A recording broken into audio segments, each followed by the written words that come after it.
Sosok seperti apa kan mungkin suami? Sosok yang baik lah, luar biasa. Seorang bapak yang bertanggung jawab, seorang suami yang bertanggung jawab. Udah gitu terus ya udah pendiam ya. Untungnya suami saya pendiam, saya orangnya berisik gitu. Jadi ya mungkin balance-nya di situ. Ya masih oke gitu. Jadi ya kalau bentuk kita mensyukurinya dengan cara yang seperti itu tradisi yang biasa kita lakuin di rumah. Biasanya dari jam 12 malam makan siangnya kita ada seperti itu ya, meskipun tumpeng dengan tart kecil. Terus karena ini kemarin 70 tahun jadi kita buat agak sedikit beda, mengundang teman-teman dekatnya beliau Mas Bambang untuk ya menghadiri acara syukuran ulang tahun. Kenapa sederhana banget sih Tan? Gak mewah-mewah gitu kan? Ya perspektifnya beda-beda, orang menganggap itu sederhana, mungkin di sisi lain orang juga akan menganggap bahwa itu mewah. Jadi menurut saya sih apapun pendapat itu, yang jelas kami tidak pernah meng-create sesuatu untuk menjadi pencitraan atau gimana-gimana gitu ya. Yang jelas pada saat itu ya kami hanya ingin menunjukkan ya wujud rasa syukur kami aja sih. Dapat kado apa nih Tan dari tante sama anak? Oh cinta kita pastinya wes dari hati yang paling dalam. Kado enggak lah, selama ini mungkin kalau kita sudah seumur begini sih bukan lagi hanya suami saya, termasuk saya pun gitu, kita udah lebih, kado istimewanya adalah kalau kita saling menjaga, saling memperhatikan gitu aja sih, udah lebih itu. Dan yang terpenting adalah mudah-mudahan bisa menjadi teman hidup sampai ya mungkin sampai ya misalkan. Mungkin ada momen-momen romantis apa aja sih pas kemarin? Oh kita tiap hari romantis. Kayak sebenarnya romantis pun juga gimana ya, saya bukan orang yang dibilang romantis ya enggak juga, dibilang enggak romantis ya romantis juga, karena kebiasaan itu malah justru datangnya dari saya gitu. Pada saat siapapun yang birthday, mau suami saya atau anak saya atau bahkan saya sendiri, itu udah terbentuk dengan sendirinya. Saya senang aja gitu jam 12 malam itu selalu nyiapin, meskipun hanya cupcake, dikasih lilin gitu. Besokannya saya harus ada tumpeng sama kue yang meskipun hanya dimakan oleh ya keluarga kecil kami gitu. Jadi ya saya pikir itu wujud rasa syukur kita lah. Kenapa harus ada tumpeng pun juga karena saya dari Jawa, saya menganggap itu tradisi ya, tradisi budaya gitu. Nggak ada salahnya juga kita melestarikan itu. Toh kita juga yang disiapkan itu kan sesuatu yang halal, dan itu bentuk syukur kan kita bisa wujudkan dengan berbagai macam.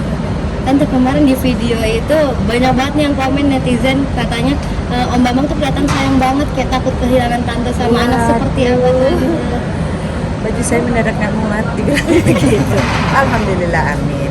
Ya kalau memang dianggap seperti itu, mungkin saya pun juga seperti itulah, sama lah. Karena kan yang namanya hubungan, kalau dua-duanya nggak bisa klik ya nggak akan mungkin bisa terjadi seperti itu. Kalau memang dilihatnya seperti itu ya alhamdulillah, berarti saya sama suami saya yang klik. Sosok seperti apa kan mungkin suami? Sosok yang baik lah, luar biasa. Seorang bapak yang bertanggung jawab, seorang suami yang bertanggung jawab. Udah gitu terus ya udah pendiam ya. Untungnya suami saya pendiam, saya orangnya berisik gitu. Jadi ya mungkin balance-nya di situ. Emang tante bener nggak suka ngeliatin HP ya ini? Nggak suka cek? Nah ini tadi saya ditanya seperti ini, saya lagi heran ada apa sih dengan HP. Emang itu sekarang jadi tren banget ya. Saya pikir gini loh, ya untuk menjadi fase kita tuh bisa mengkontrol emotion kita tuh kan pasti butuh proses.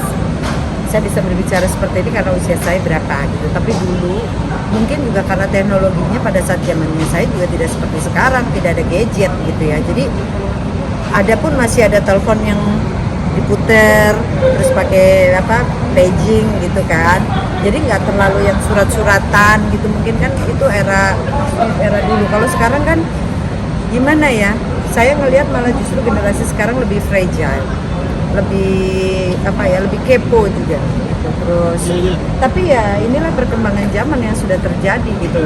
Kadang-kadang di generasinya saya atau mungkin yang sebelumnya saya sangat prihatin gitu justru dengan adanya ini.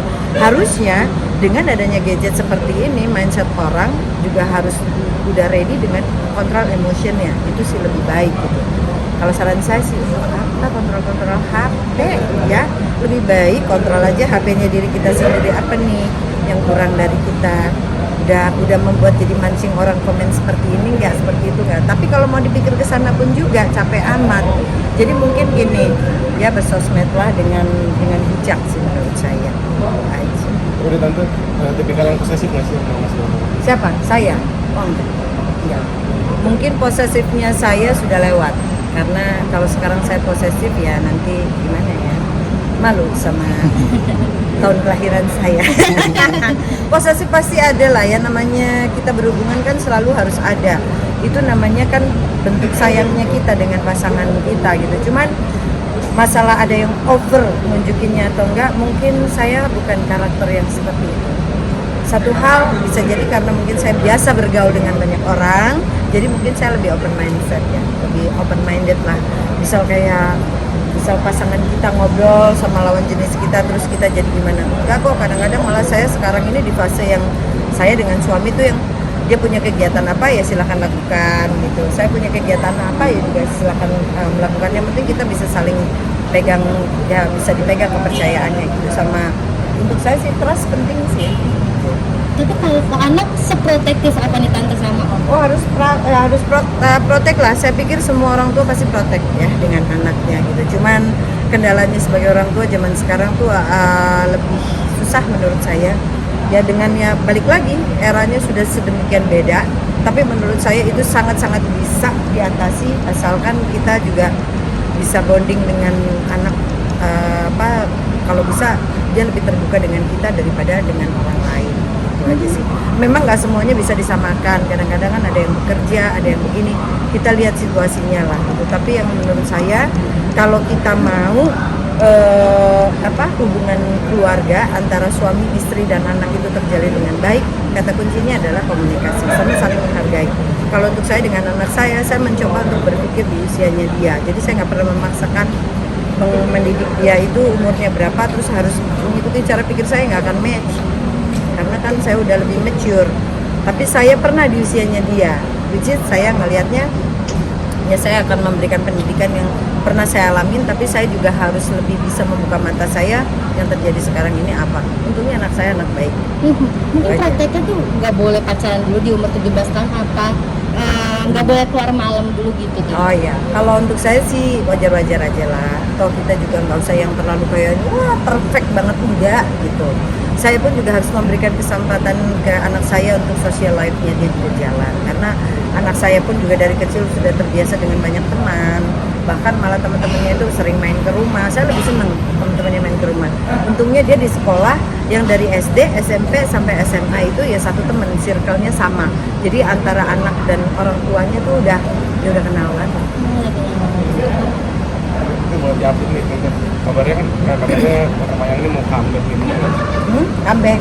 Iya, jadi saya bersahabat sama Atik Sibi, Roni Sianturi, sama Ita Purnamasari, dulu sama Niki Astria, bahkan sama Meli. Kita tuh sering ngumpul-ngumpul deket banget lah. Ini kita teman seperjuangan. Kita berteman tuh nyaris 30 tahun ya, 30 tahun.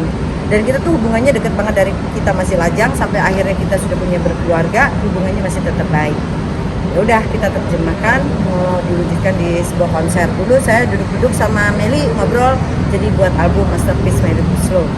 Duduk-duduk mau bikin konser awalnya malah saya, Niki Astria, Atik Sibi, tapi sama Roni ternyata pandemi akhirnya setelah pandemi terlihat Niki Astria malah bikin konser duluan. Ya sudah, tapi kita sebagai teman juga tetap support.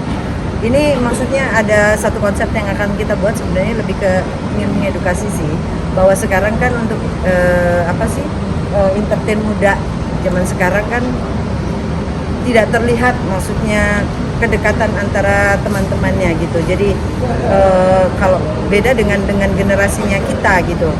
Nah, kita kepengen memberikan contoh gitu bahwa meskipun kita sama-sama di industri yang sama, gak cuman hanya di panggung aja, tapi di kehidupan yang biasa pun juga kita bisa bonding gitu. Tapi saya pun juga nggak nyalain juga kepada si talenta-talenta muda ini. Mereka juga, ya itu tadi, sekarang ini kompetitifnya tuh udah lebih susah. Karena zaman dulu belum ada sosmed gitu kan. Jadi orang akan ngeliat bahwa spesifik gitu. Oh Mayang Sari, oh Atik Sibi, oh ini. Kalau sekarang kalau mereka nggak berlomba-lomba untuk membuat bahwa mereka adalah ada, itu kayaknya akan susah. Jadi justru saya sudah salut dengan mereka lah, kerja kerasnya mereka gitu. Kalaupun ada kekurangan di sini, saya pikir sih nggak apa-apa. Ini juga bentuk edukasi yang mudah-mudahan bisa jadi contoh untuk mereka.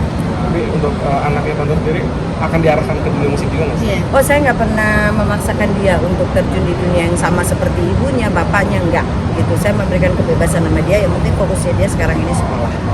Selebihnya ya terserah dia mau memilih yang mana. Tapi kalaupun dia mau ikut ke ibunya, ikut nyanyi, oke, saya welcome. Mau ikut sama bapaknya untuk berusaha pun, kita pun juga support. Tante, kan tante tuh pernah nge-share gitu ya, dikasih uang bulanan, buat uang belanja 10 juta sama suami dan itu harus habis ya Tan. Nah, Kirani sendiri seperti apa sih Tan? Mungkin dimanjain sama ayah Tan? Enggak lah, kita manjain ya sewajarnya aja sih, saya pikir. Kalau duit belanja sih itu gimmick aja. Ada kok yang sehari 100 juta diam-diam aja. Ya, Tante, bye-bye.